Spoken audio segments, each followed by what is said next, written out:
Why isn't my coaching business working? I just can't seem to get enough clients. I can't seem to make the scheduling work.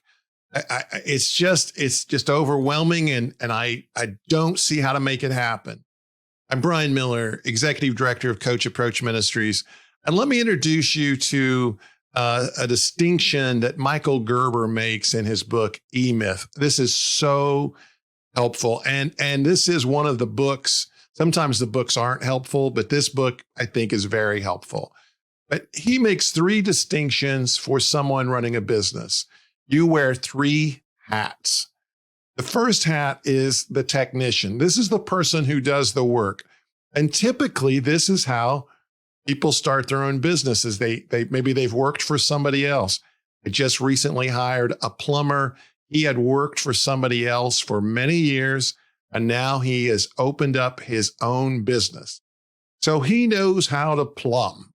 He knows how to hook up hoses and pipes and make them not leak. And he has all those skills. And that's not a problem. He enjoys that, in fact, and he thinks, I'd like to just, keep all the money for myself rather than, share it with an owner, especially if I'm doing most of the work. But then it comes into a problem. And let me give you the second hat to wear. The second hat is the manager. And you need a good manager. And it is really hard to be your own manager because you are not tough enough. Because you have to be the one to say how much you charge, and you think, I feel really vulnerable. I feel really weird telling people that this is my rate. This is how much I'm going to collect. I need to schedule things. I need to make sure the client meets my expectations as well. And this is all management. And so sometimes you have to be your own manager, particularly at the beginning.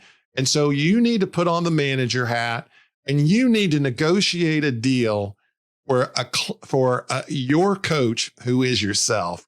But you need to negotiate a deal for your coach that is equitable and is going to be a great deal for your coach, for yourself.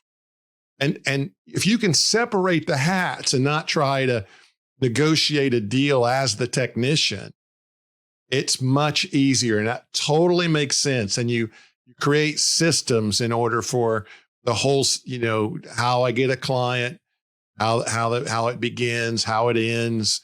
You begin to manage the business. There is a third hat. It's the entrepreneur hat. You are the owner. And so the owner needs to think about the business in a different way.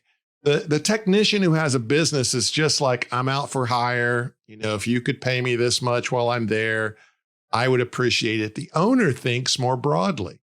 What are other ways we can make money from our business? Would we ever want to sell our business? Would we ever want to expand our business? Would we want to hire somebody else? That will put more work on the manager, but it's the entrepreneur that decides to expand or to pull back. So those three hats are really helpful to when you're struggling with getting your business going. You're probably not wearing one of those hats. Be sure and subscribe so you don't miss any of our great content.